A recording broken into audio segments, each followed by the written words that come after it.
মৃত্যুর আগে ফেসবুকে একটা পোস্ট করে গেছেন, মা আমি সার্টিফিকেট নিয়ে এসেছি, আমি সার্টিফিকেট পেয়ে গেছি মৃত্যুর কোঠায়, আমার চাকরি হয়ে গেছে, তোমাকে আমাকে নিয়ে আর কোনোদিন চিন্তা করা লাগবে না। তারা কতটা কষ্ট নিয়ে কথাগুলো বলতেছেন। আল্লাহ এদেশের সকল মানুষদের সঠিক বুঝ দান করুন, জোরে বলুন আমিন। এই আবু সাঈদ মৃত্যুর আগে ফেসবুকে একটা পোস্ট করে গেছেন, যদি আমি আন্দোলনে মারা যাই আমার লাশটা তোমরা রাজপথে রাখবা, যতক্ষণ পর্যন্ত বিজয় নিশ্চিত না হবে ততক্ষণ পর্যন্ত আমার দাফন করবা না, আমার লাশ রাস্তায় ফেলে রাখবা, যখন আমাদের দাবি আমাদের বিজয় না হবে তখন বীর বেশে আমাকে তোমরা দাফন করবা।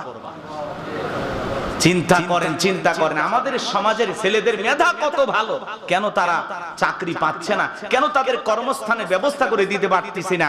রাষ্ট্রের দায়িত্ব বেকারত্ব দূর করা, রাষ্ট্রের দায়িত্ব প্রত্যেকটা নাগরিকের সুন্দরভাবে বেঁচে থাকার অধিকার প্রতিষ্ঠিত করা, রাষ্ট্রের দায়িত্ব। আজকে সমাজে অধিকার চাইতে গেলেই তাদেরকে নানান ভাবে ট্যাগ লাগানো হয়। হাজার হাজার মুক্তিযুদ্ধের সন্তানেরা আন্দোলন করতেছে, কথা বলেন না কেন, তাদেরকেও ট্যাগ লাগায় দিচ্ছে।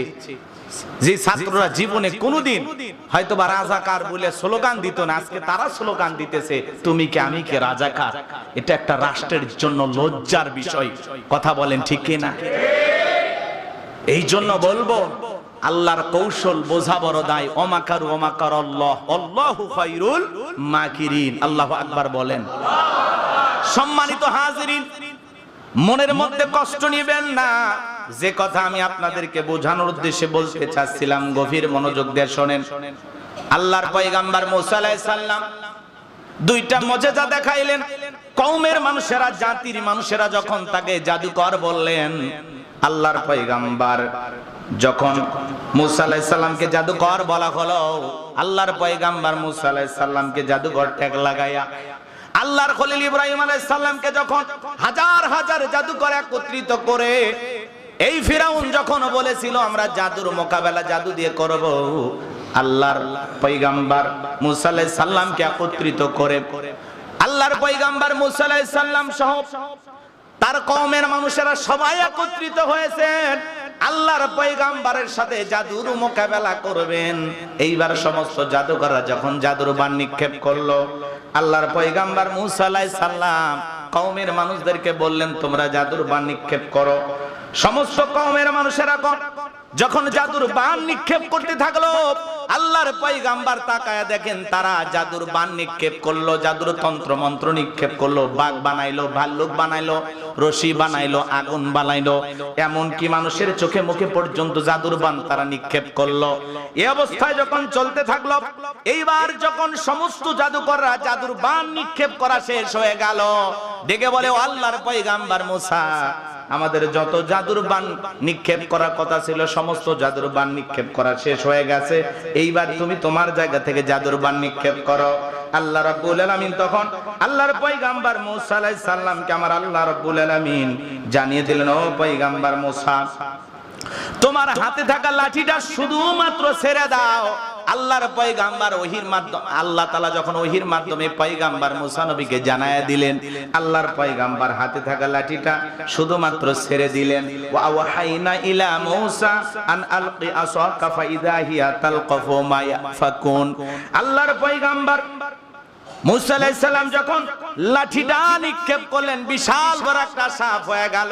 এক নিঃশ্বাসে ফিরাউনের চেলা চামুন্ডা যারা জাদুকর জাদু নিক্ষেপ করেছিল সমস্ত জাদুর বাণ যখন খেয়ে ফেলে দিল, সমস্ত জাদুর বাণ যখন সাপের পেটের ভিতরে চলে গেল, আল্লাহর পয়গম্বর মুসা আলাইহিস সালামের এই দৃশ্য দেখা যে একটা লাঠি ফেলে দিল হয়ে গেল সাপ, সমস্ত জাদুর বাণ তার পেটের ভিতরে চলে গেছে। এই দৃশ্য দেখে ফিরাউনের পিছনে রাস্তা দিয়ে গরম হাওয়া বের হয়ে গেছে, আর সমস্ত জাদুকররা বুঝতে পেরেছে মুসা আলাইহিস সালাম যেটা দেখালো এটা জাদু না, এটা জাদুর দাদু।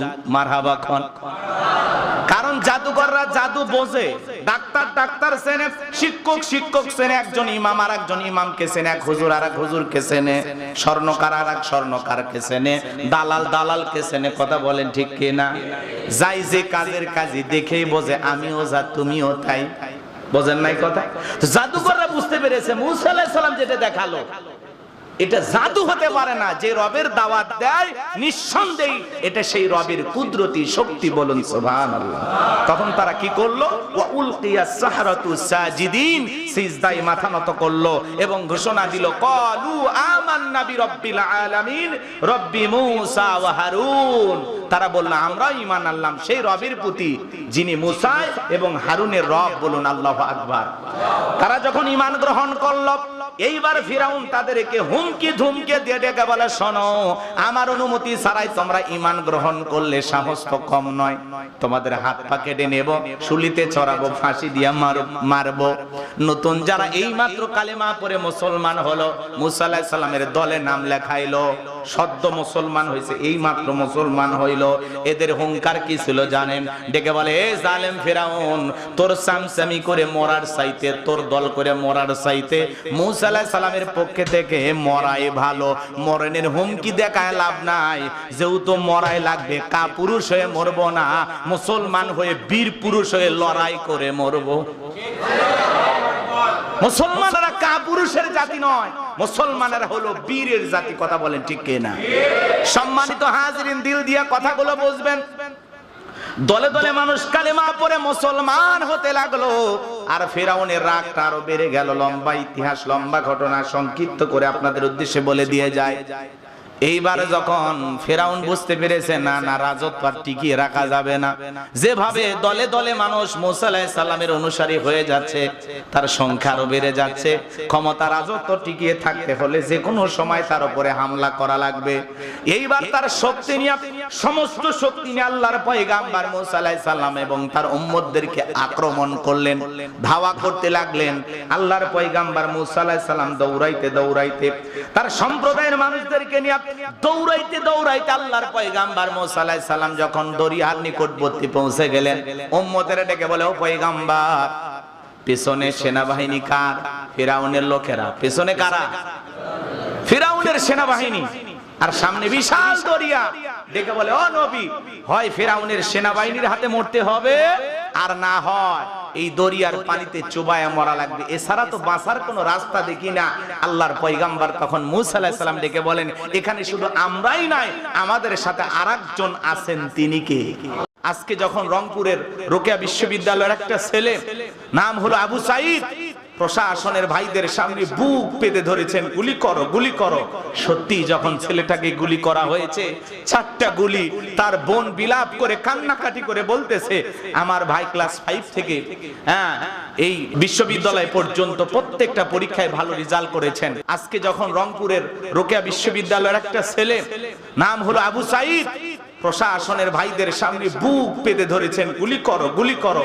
সত্যি যখন ছেলেটাকে গুলি করা হয়েছে, 4টা গুলি, তার বোন বিলাপ করে কান্নাকাটি করে বলতেছে, আমার ভাই ক্লাস 5 থেকে এই বিশ্ববিদ্যালয় পর্যন্ত প্রত্যেকটা পরীক্ষায় ভালো রেজাল্ট করেছেন।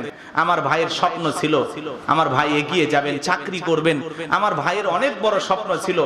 আমার ভাই পড়াশোনায় এত মেধাবী ছিল, এত ভালো ছাত্র ছিল, জীবনে কোনোদিন কাউকে গালমন্দ করে নাই, কারোর সাথে চোখ রাঙায় নাই, বাজে কথা বলে নাই। আমরা বোনেরা কোনোদিন খারাপ ব্যবহার করে নাই আমাদের সাথে। আমার বাবার সাথে কখনো চোখ রাঙায় কথা বলে নাই। আজকে আমার ভাইকে কেন গুলি করা হলো? ওই গুলিটা আমি বোনকে কেন করা হলো না? এই যে একজন বোনের আত্মনাদ, বাবা ফেল ফেল করে তাকিয়েছে, মা আহাজারি করতেছে, আজকে সন্তানেরা প্রতিবাদ করতে গেলে কেন তাদেরকে এভাবে বিদায় করে দেওয়া হচ্ছে? কেন তাদেরকে নিহত করা হচ্ছে? আজকে আবু সাঈদের মতো 5 জন ছেলে বাংলাদেশ থেকে বিদায় নিয়ে গেল।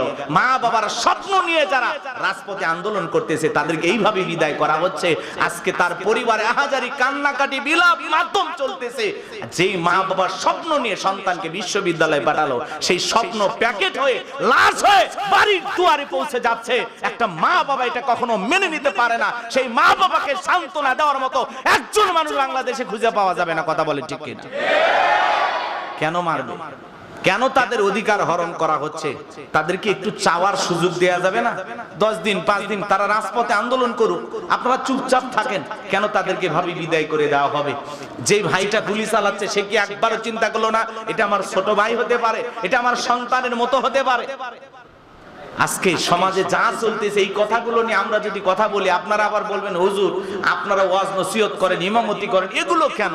ভাই মনে রাখবেন, দেয়ালে পিঠ থেকে গেলে আপনি তখন টের পাবেন যে সমাজের অবস্থা কি চলতেছে। আপনি যে নিরাপদে চলে যাবেন, এদিক খেয়াল করেন। আপনি কারবালা থেকে কলোনিতে যাবেন, এখান থেকে আপনি হয়তোবা সাত মাথায় যাবেন, সেখানে যদি নিরাপদ একটা যাওয়ার পথ চলার ব্যবস্থা যদি না থাকে, আপনি তো ভালো মন নিয়ে সাত মাথায় যাইতেছেন, হয়তোবা আপনার মা অসুস্থ, সবুজ মেডিকেলে ঔষধ নিতে যাচ্ছেন, বলা যায় না ওই মায়ের ঔষধ নিতে গিয়ে আপনি লাশ হয়ে বাড়িতে ফিরবেন। এরকম সমাজ ব্যবস্থা আমরা চাই না। আমরা একটা নিরাপদ সমাজ ব্যবস্থা চাই। আমরা চাই সমাজে মানুষের অধিকার প্রতিষ্ঠিত হবে, মেধার মূল্যায়ন করা হবে। এ সমাজে যারা অবহেলিত তাদেরকে এগিয়ে নিয়ে যাওয়ার জন্য রাষ্ট্রের দায়িত্ব আছে না নাই? জোরে বলেন আছে না নাই? এই জন্য আমরা বলবো আমাদের এই নিষ্পাপ, আমাদের এই ছোট্ট ছোট্ট এই যে সন্তানেরা যারা আন্দোলন করতেছে, এদের উপরে আঘাত আনবেন না, এদেরকে এভাবে বিদায় করে দেবেন না। তাদের আর্তনাদ, তাদের রক্তের প্রতিটা ফোঁটার জবাব কিন্তু একদিন দেয়া লাগবে। কথা বলেন ঠিক কিনা? হয়তোবা দুনিয়াতে কোনো না কোনো ভাবে ছাড় পাবেন, কারণ এরকম হাজারো মেধাবী ছাত্র যুগের পর যুগ জীবন দিয়ে যাচ্ছেন, লাশ হয়ে বাড়িতে ফিরতেছেন। 2-4 দিন ফেসবুক মিডিয়াতে আলোচনা হয়, এরপরে এগুলো ধামাচাপা পড়ে যায়, আর আলোচনা হয় না। কত আব্রাহার ফাহাদ বিদায় হয়ে যাচ্ছে, কত আবু সাইদ লাশ হচ্ছে। কথা বলেন ঠিক কিনা? বিদায় নিচ্ছেন অনেক ভাই, চট্টগ্রামে বিদায় নিয়েছেন, ঢাকা বিশ্ববিদ্যালয়ে কয়েকজন লাশ হয়েছেন, এভাবে রংপুরে রোকেয়া বিশ্ববিদ্যালয়ে আবু সাইদ নামের এই ভাইটা লাশ হয়েছেন। আরে সবাই মানে আশ্চর্য হয়ে যাচ্ছে, এই ছেলেগুলো আবেগে আবার ফেসবুকে স্ট্যাটাস দিয়ে বলতে। তাহলে এদিক খেয়াল করেন, এই আশুরার দিনে ঐতিহাসিক যত ঘটনা ঘটেছে, কারবালার ঘটনা ঘটার আগে, তার আগে থেকেই এই মুহররমের আশুরার 10 তারিখের সম্মান মর্যাদা, সুবহানাল্লাহ বলেন, এবং রমজানের রোজা ফরজ হওয়ার আগে সবচাইতে, এদিক খেয়াল করেন, সবচাইতে গুরুত্বপূর্ণ রোজা ছিল আশুরা রোজা। এটা ফরজ ছিল, সুবহানাল্লাহ বলেন। এখন অনেকেই আমরা এই সিয়ামগুলো পালন করি না। যদি না পালন করেন গুনাহ হবে না, কিন্তু যদি আমরা আশুরার এই সিয়ামগুলো পালন করি, অফুরন্ত সওয়াবের ভাগীদার হতে পারবো। আমল নামায় অনেক সওয়াব লেখা হবে, বলুন সুবহানাল্লাহ। তাহলে আমরা না পারলেও আমরা বাড়িতে যাই যদি এই খবরটা দেই, আমাদের পরিবার পরিজন যারা আছেন, বিশেষ করে মা বোনেরা রোজার বেলায় খুবই শক্ত, কারণ মাঝে মাঝে অভিমান করে 3 দিন 4 দিন ভাত খায় না, চাল বেঁচে যায়, নাকি বলেন? আছে না এরকম মা বোন? কথা কয় না। মাঝে মাঝে দেখবেন স্ত্রীর রাগ করে না, রাগ করে যদি বলেন বল্টুর মা আসো খাইতে আসো, তখন বলবে তুমি খাও, তোমার খিদে লাগছে, তুমি জল্লা, তুমি বেশি করে খাও। কথা বোঝেন না? কারণ মা বোনেরা মাঝে মাঝেই রাগ করে 2 দিন 1 দিন খানা খায় না। এই জন্য রোজার বেলায় মা বোনেরা খুবই শক্ত।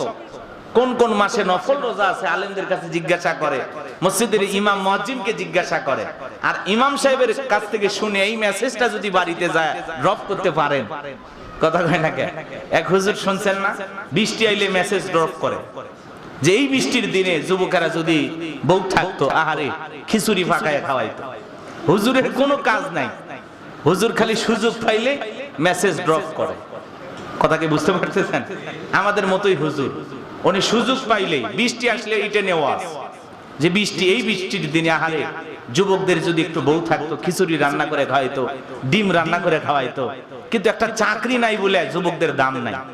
এই হুজুরকে অনেকেই খুঁজতেছে, সবাই বলতেছে এই হুজুরকে থানায় ড্রপ করা হোক, অনেকে বলতেছে এই হুজুরকে পাবনা পাগলা গারদে পাঠানো হোক। আসলে মূল বিষয় তা না, তিনি কোন চিন্তা থেকে কথাগুলো বলেন আল্লাহ ভালো জানে। প্রেমিকা কি কিছু বই উপহার দাও, এই বেচারা আবার এই যে আজকের একটা মেসেজ ড্রপ করেছে যে আমি ক্ষমা চাই, আমি অতীতে যে বক্তব্য দিয়েছি আমার এই বক্তব্যগুলোকে বিকৃতি ভাবে উপস্থাপন করা হয়েছে। আমি কথা বুঝাইতে চাইছি, একটা মানুষের সামনে ভুল ভাবে এই কথাগুলো উপস্থাপন করা হয়েছে। এই জন্য আমি আমার দেশবাসীর কাছে ক্ষমা চাই। আমার এগুলো নিয়ে আলোচনা সমালোচনা হচ্ছে, ভবিষ্যতে আমি যেন কোরআন এবং সুন্নাহকে রিসার্চ করে কথা বলতে পারি। আপনারা আমার জন্য দোয়া করবেন। রাগ করতেছেন আপনারা? তো কোনো মানুষ যদি ক্ষমা চায়, ফিরে আসতে চায়, তার জন্য দোয়া করার দরকার আছে না? এই জন্য এই ভাইকে বলবো, প্রেম নিয়ে আলোচনা না কইরা, সিনেমা নিয়ে আলোচনা না কইরা, বৃষ্টির দিনে বউ কাছের পাইলে এগুলো আলোচনা না কইরা আপনি কোরআন সুন্নাহ থেকে আলোচনা করেন। কণ্ঠ ভালো, চেহারা ভালো, আপনি এগিয়ে যাবেন ইনশাআল্লাহ। আল্লাহ কবুল করেন, জোরে বলেন আমিন। আর একটু জোরে বলেন আমিন। তাহলে মা বোনদের কাছে আপনারা অবশ্যই এই খবরটা পৌঁছায় দিবেন, তারা অবশ্যই রোজা রাখবেন, আল্লাহ কবুল করেন, জোরে বলেন আমিন। আমি যে কথা আপনাদেরকে বুঝানোর জন্য বলতে চাই, অনেক লম্বা হবে, সংক্ষিপ্ত করে বলতেছি। আশুরার দিনে ঐতিহাসিক অনেক ঘটনা। এই পৃথিবীর সর্বপ্রথম মানব নাম হলো আদম আলাইহিস সালাম। তাকে আল্লাহ রাব্বুল আলামিন যেই দিনে ক্ষমা করে দিয়েছিলেন, আরাফার ময়দানে বাবা আদম মা হাওয়া যেদিন মিলিত হয়েছিলেন, তাদের দোয়া কবুল করেছিলেন যেই দিন, দুইজনের সাক্ষাৎ হয়েছিল যেই দিন, সেই দিনটা ছিল মুহররমের 10 তারিখ, আশুরার দিন। কথা কয় না?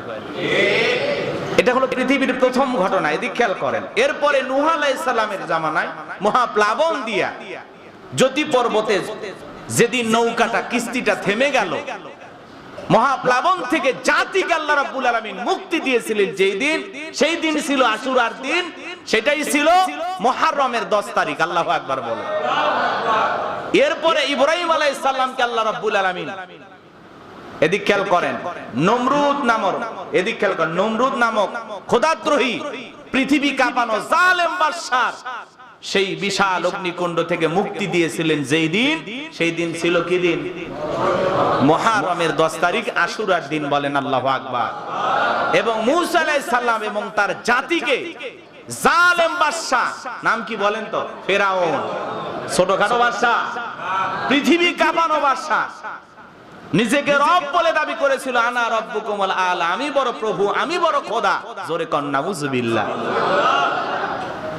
ক্ষমতা টিকিয়ে রাখার জন্য জ্যোতিষীরা যখন বলেছিল যে মুসা নামের একটা ছেলের আবির্ভাব হবে, সে জন্মগ্রহণ করলে রাজত্ব পাওয়ার ক্ষমতা কোনো কিছু থাকবে না, সব তছনছ হয়ে যাবে, এমনকি আপনার জীবন যাওয়ার সম্ভাবনা আছে। এই জন্য এদিক খেয়াল করেন, সন্তান জন্ম গ্রহণ করেছেন, এইরকম নিষ্পাপ সন্তানদেরকে ধরে ধরে জবাই করে দুনিয়ার জমিন থেকে বিদায় করে দিয়েছিলেন, শুধুমাত্র নিজের রাজত্বকে টিকিয়ে রাখার জন্য। কথা কি বুঝতে পারছেন? তারপরে বলেন তো মুসা আলাইহিস সালামের আগমন হয়েছে কিনা? মুসা আলাইহিস সালাম আসে নাই? তো এরকম আপনি মানুষ হত্যা কইরা, নিষ্পাপ বাচ্চাদেরকে বিদায় কইরা কখনো আপনি কারো জন্ম ঠেকাইতে পারবেন? আল্লাহ রাব্বুল আলামিন যেটা, এদিক খেয়াল করেন, লিখে রেখেছেন সেটা হবে। বুড়ি মহিলা দোয়া করার পিছনে রহস্য আছে না নাই? বুড়ি মহিলা এই পরের দিন বাদশা মহিলাকে, এদিক খেয়াল করেন, তার দরবারে ডেকেছেন। এইবার বুড়ি মহিলাকে ডাকার পর বাদশা হারুনুর রশিদ জিজ্ঞাসা করি, বুড়িমা, গতকাল রাত্রিতে আমি তোমার বাড়িতে গিয়েছিলাম, তুমি 1 নাম্বার দোয়া করে আল্লাহ বাদশার হায়াত বাড়ায়া দাও, শুনে খুব খুশি হয়েছিলাম বুড়িমা। সুবহানাল্লাহ। জনগণ যদি নেতার কল্যাণ কামনা করে, নেতা খুশি হয় না বেজার হয়? তেল মারলে কি হয়? নেতা খুশি হয়। যদি বলা হয় আপনি বিশাল নেতা, এ দুনিয়া তেলের ওপর চলতেছে, কথা কোন ঠিক কিনা? মেয়ের চেহারাটা দেখতেও ভালো না, তারপরে যদি বলা হয় পূর্ণিমার মতো চেহারা, খুশি না বেজার? কথা কন না কে? ছেলের চেহারা মনে করেন দেখতে খুব একটা ভালো না, যদি একবার বলা হয় শাকিব খানের মতো, ও তো সেই খুশি, আছে না নাই? এই জন্য বাজান পামের ওপর দুনিয়া চলে। আমি হুজুর ওয়াজ করলাম, নামার পরে যদি কোন হুজুর সেই সাজাইছেন, ফাইন ওয়াজ হয়েছে, আমি হুজুরও খুশি, কথা কন না কে? ইমাম সাহেব নামাজ পড়ায়, যদি বলেন হুজুর আজকের নামাজটা সেই হয়েছে, হুজুরও মনে মনে খুশি, কথা কন না কে? তার মানে তেলের ওপর দুনিয়া চলে। তেলের ওপর, তেল মানে বোঝেন না? পাম মারা চেনেন? ফুলে তোলে, ফুলে তোলে, বেশি ফুলে তুলে আবার ফুটুস হয়ে যাবে, কথা কন ঠিক কিনা? আজকে সমাজে এরকম, বাপ রে বাপ, নেতার প্রশংসা করতে করতে মনে হয় বিশাল কিছু, খালি খালি পারে না আল্লাহ কবার, কথা কয় না? মানে এই কথাটা খালি মুখ দিয়ে কবি যে নেতাই আল্লাহ, নাউজুবিল্লাহ কন। মানে এত প্রশংসা নেতা, প্রশংসা নেতার না আল্লাহ? কথা কন না কে আপনারা? প্রশংসা করা লাগবে আল্লাহ। দুনিয়ার কোন নেতার প্রশংসা করে কোনো 4 পয়সা লাভ, আল্লাহর প্রশংসা করলে বান্দা হিসাবে, গোলাম হিসাবে লাভ। অতএব সামসেমি করার দিন শেষ, ভালো হওয়ার বাংলাদেশ। আল্লাহ কবুল করেন, জোরে কোন আমিন। যে কথা বলতে চাচ্ছিলাম বাজান, এইবার বাদশা হারুনুর রশিদ ডেকে বলে, মা আমার জন্য কল্যাণ কামনা করলেন, আমি খুশি হয়েছি, কিন্তু 2 নাম্বার দোয়া, আমার ছেলে মারা যাওয়ার দোয়া কেন করলা? ও মা, রাজ্যের ইমাম মুয়াজ্জিম মারা যাওয়ার দোয়া কেন করলাম? বুড়ি মহিলা ডেকে বলে, খলিফা আপনার বাড়িতে এসে দেখলাম আমিও যা খাই আপনিও তাই খান, এজন্য আপনার বিরুদ্ধে কোনো অভিযোগ নাই। আল্লাহু আকবার কোন। কিন্তু আপনার ছেলে মারা যাওয়ার দোয়া কেন করলাম?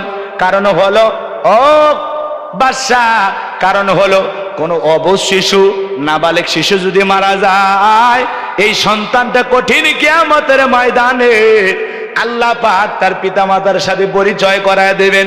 এমন কি এই নিষ্পাপ শিশুগুলো পিতামাতাকে আল্লাহ তাআলার কাছে সুপারিশ করে দোয়া করে জান্নাতে নিয়ে যাওয়ার সৌভাগ্য আল্লাহ দান করবেন। বলেন আল্লাহু আকবার। এই নাবালিগ শিশুগুলো পরকালে পিতামাতার উপকারে আসবে। আল্লাহু আকবার বলেন। আপনি যেমন ভালো, আপনার ছেলেটা বড় হয়ে যদি আপনার মতো ভালো না হয়, মানুষ তখন বলবে বাদশার ছেলেটা ভালো না। আর এ যদি অকাল মৃত্যুবরণ করে, আপনার বদনাম করার মতো দুনিয়াতে আর কেউ থাকবে না। আবার পরকালে এই শিশুটার সাথে আল্লাহ আপনার পরিচয় করায় দেবে এবং কিয়ামতের ময়দানে আপনার এই শিশু আপনার উপকারে আসবে। আল্লাহু আকবার বলবেন না? এইবার বলে, বুড়ি বুঝলাম, কিন্তু মুয়াজ্জিন মারা যাওয়ার দোয়া কেন করলি? এবার বুড়ি রেখে বলে, হাদিস শরীফের ভিতরে আসছে 7 বছর 12 বছর যদি কেউ আজান দেয়, মুয়াজ্জিমি করে, আল্লাহর দিকে মানুষকে আহ্বান করে, ওই মানুষকে আল্লাহ রাব্বুল আলামিন কিয়ামতের মাঠে সবচাইতে গর্দানটাই মাথাটা উঁচু থাকবে কার? মুয়াজ্জিনদের। আল্লাহু আকবার বলেন। মানুষ হাসরের ময়দানে বলবে, এই যে সবচাইতে উঁচু উঁচু মাথা মানুষ দেখা যায়, এরা কারা?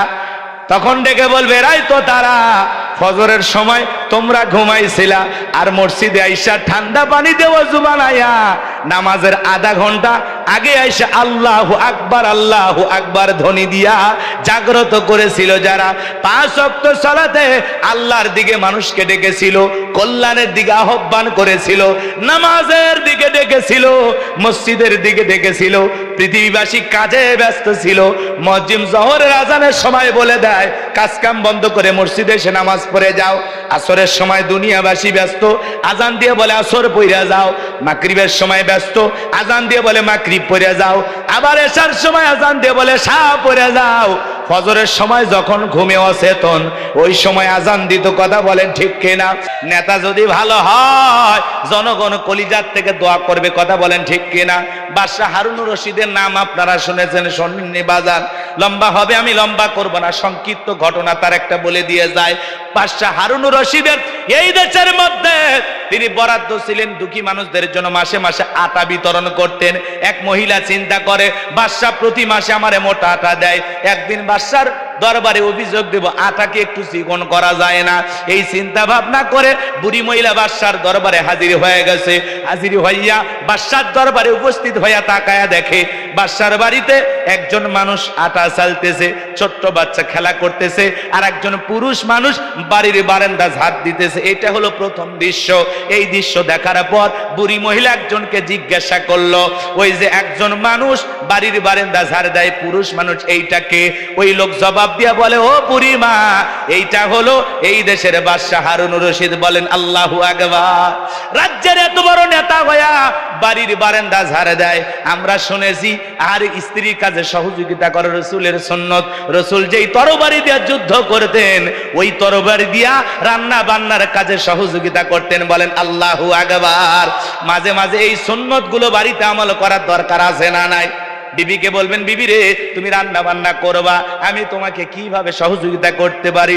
বিবি যদি বলে লবণের কৌটাটা আইনে দাও, অমুকের বাপ আইনে দেবেন, মরিচের কৌটাটা আইনে দাও, আইনে দেবেন। কথা কয় বাকা? রাগ করতেছেন? আবার অবহেলা করবেন না, হুজুর কি কোন, আমাকে চাকর মনে করছেন? চাকর না, এর মধ্যেই ভালোবাসা আছে না নাই? মাঝে মাঝে বিবিকে বলবেন, বিবি রে, আজকে শুক্রবার, অফিস নাই, দোকানপাট কোনো কিছু নাই, আজকে আমি তোমার জন্য ফ্রি, বাড়িতে যত ময়লা আবর্জনা কাপড় চোপড় আছে আমারে দিয়ে দাও, আজকে আমি সব পরিষ্কার করে দেব। বউ যদি ভালো হয় ডেকে বলবো, সোনার স্বামী, তুমি কি বলেছো, তোমার কথাটা ভারী দামি, তোমার মতো স্বামী পাইয়া ভাগ্যবতী নারী আমি। ও স্বামী, তুমি বলেছো এতেই খুশি, আমার হাতের চামড়াও যদি শেষ হয়ে যায়, তোমার মতো স্বামীর দ্বারা আমি কাপড় ধুয়ে নেব না। আল্লাহু আকবার কোন। আর বউ যদি মনে মনে খেপে থাকে, আজকে মজা তোরে দেখাচ্ছি, এই কথা বলে পারলে বাক্সের ভিতরে থাকা পুরাতন কাপড় বের করে দিয়ে বলবে, কাপড় ধোয়া ঠেলা কত আজকে বোঝে। কথা কন না? রাগ করতেছেন? মাঝে মাঝে বিবির কাজে, রান্না বান্নার কাজে সহযোগিতা করবেন, পারবেন তো ইনশাআল্লাহ? বাড়ির বারান্দাটা ঝাড় দিয়ে সহযোগিতা করবেন, বিছানার চাদরটা পরিষ্কার করে সহযোগিতা করবেন, পারবে তো ইনশাআল্লাহ? শোনেন, মা বোনদের জন্য ওয়াজ আছে শেষের দিকে, আমি এখন ওই দিকে যাবার চাচ্ছি না, কথা বাড়ে যাবে, আর আসল জায়গায় শেষ করে আছি, কথা কর না কে? ওটা বোনাস টাইম, ওটা বোনাস টাইম, এখন না, শেষে। লিল্লাহে তাকবীর। একটু যুবক মন খারাপ করো না, তোমাদের জন্য স্পেশাল বাজেট আছে, কারণ তোমরাও যুবক, আমিও যুবক, তোমাদের জন্য ওয়াজ না করলে তো আমার মন মানসিকতাই ঠিক হয় না, কারণ এরাই জাতীয় সম্পদ, কথা কর না কে? যুবক ঠিক, সব ঠিক, যুবকদের দ্বারা ইসলাম প্রতিষ্ঠিত হবে, কথা বলে ঠিক কিনা? যুবকেরা এগিয়ে গেলে বাতিলেরা ময়দান ছেড়ে পালাবে, কথা বলে ঠিক কিনা? হে যুবক, তোমাদের রক্তের উপর ইসলাম দাঁড়াবে, কথা বলেন ঠিক কিনা? মনে রাখবা, দুনিয়ার গাছ গোছালি বাঁচাইতে গেলে যেমন পানির প্রয়োজন হয়, ইসলাম নামক গাছটাকে জিন্দা রাখতে গেলে শহীদের রক্তের ফোঁটার প্রয়োজন হয়, কথা বলেন ঠিক কিনা? এই জন্য যুবকদের দ্বারা ইসলাম প্রতিষ্ঠিত হবে। যুবকেরা সচেতন থাকলে বেয়াদবেরা স্থান পাবে না, যুবকদেরকে এগিয়ে নিয়ে যাওয়া লাগবে, কথা বলেন না কেন? মুরব্বীরা খালি দোয়া করবেন, আমরা খালি যুবকদেরকে নিয়ে এগিয়ে যাবো, আল্লাহ কবুল করেন, জোরে খানা আমিন। কথা মনে হয় বেশি হয়ে গেল, মন খারাপ করবেন না বাজান গো আমার। এইবার বুড়ি মহিলা ডেকে বলে ছোট্ট বাচ্চাটাকে, বলে ওইটা বাদশা হারুনুর রশিদের ছেলে সন্তান, ওই যে মহিলাটা সালেকে ডেকে বলে বুড়ি মা, ওইটা বাদশা হারুনুর রশিদের একজন স্ত্রী। এইবার বুড়ি তাকায়া দেখে ওর বাড়ির আটার চাইতে বাদশার বাড়ির আটা আরো বেশি মোটা মনে হয়। আরো জোরে বলেন আল্লাহু আকবার। এইবার বুড়ি বলতেছে, আল্লাহ, এমন বাদশার বিরুদ্ধে অভিযোগ দেওয়ার জায়গা নাই, যে বাদশা নিজেও মোটা আটা খায়, জনগণকে মোটা আটা খাওয়ায়, এমন বাদশার বিরুদ্ধে অভিযোগ দেওয়ার কোনো জায়গা নাই, কথা বলেন ঠিক কিনা? আর ওরা কি করে? ওরা চাইনিজ খায়, ফ্রাই খায়, কাবাব খায়, তেহরি খায়, নিরেনি খায়, বিরিয়ানি খায়, বাপরে বাপ, দেশ বিদেশের ফাস্টফুড খাবার, কত জাতীয় খাবার খায়, এত খাবার নষ্ট করে, ডাস্টবিনে ফেলাইয়া দেয়, আর দেশের জনগণ ডাস্টবিনের খাবার কুড়ে খায়, ফুটপাতে জায়গা নিয়ে থাকে, রাস্তার ভিতরে কত নোংরা খাবার খেয়ে বেঁচে থাকে, কথা বলেন ঠিক কিনা? নেতাও যা খায়, জনগণকেও তাই খাওয়ায়। এখন কি পৃথিবীতে তাই চলতেছে? কথা কয় না? খালি নির্বাচনের আগে দেখবেন গরিবের রুটি খাওয়ার দৃশ্য দেখে নেতাও এক কামড় খায়, বলে আহ কি কষ্ট জনগণ পাইতেছে। অভিনয় করে ফেসবুক পেপার পত্রিকায় দেওয়া শেষ, তখন বলে পৃথিবীর ভালো নেতা থাকলে এই ছেলেই, ও যে অভিনয় করতেছে ভোট পাওয়ার আশায়, এটার পাবলিক বোঝে না। কথা কন নাকি আপনারা? সামনের দিকে যাই, আস্তে আস্তে কথা বলবো বাজান, সব কথা ক্লিয়ার বলা যাবে না, কিছু আজ প্যান্ডেলে, কিছু আজ অ্যাঙ্গেলে, জ্ঞানী লোকের জন্য ইশারায় যথেষ্ট, কথা বলেন ঠিক কিনা? নাম ধরা যাবে না, কারণ ভাসুর হয়েছে ডাক্তার, এমন জায়গায় ঘা দেখানোর কোনো উপায়, কথাকে বুঝতে পারছেন? খালি কিরমান কাতিবিন দুই কাঁধে নাই, সব জায়গায় আছে, উল্টা পাল্টা বললেই সমস্যা, আছে না নাই? চলেন, তারপরে আমরা কোনো ভয় করি? আমরা হিসাব করে কথা বলবো, চলেন সামনের দিকে যাই। কোন কথা বলছিলাম মনে হয় ভুলে গেছেন। বুড়ি মহিলা বলে কোনো অভিযোগ দেওয়ার জায়গা নাই, কারণ নেতা যা খায় জনগণ কেউ তাই খাওয়ায়, এমন দৃশ্য দেখার পর নেতার বিরুদ্ধে কোনো অভিযোগ আছে নাই। এইবার বুড়ি মহিলা চলে গেল। বাদশাহ হারুনুর রশিদ রাতের বেলায় তিনি তাহাজ্জুদ পড়ে ঘুরতেন, ঘুরতে ঘুরতে দিনের বেলায় যেই বুড়ি বাদশার বাড়িতে, রাতের বেলায় বুড়ির বাড়িতে আসছে। বাদশাহ বলেন আল্লাহু আকবার। ভালো করে বোঝেন বাজান। এইবার বুড়ি মহিলা তাহাজ্জুদ পড়ে দোয়া করতেছে, কারণ নেতা যদি ভালো হয়, নেতাও নামাজি হবে, জনগণও নামাজি হবে, কথা বলেন ঠিক কিনা? নেতার এদিক, নেতার নিজের মুখে কোনো দাড়ি নাই, নিজে নামাজ পড়ে না, মাইক ধরে বলে ভাই আপনারা কোরআনের মাহফিলে আসছেন, অবশ্যই 5 ওয়াক্ত নামাজ পড়বেন, নবীর সুন্নত মানবেন, আলেমেরা এসেছে যা বলবে তাই শুনবেন। এ শালা তোর নামাজ ঠিক আছে? কথা কয় না কে?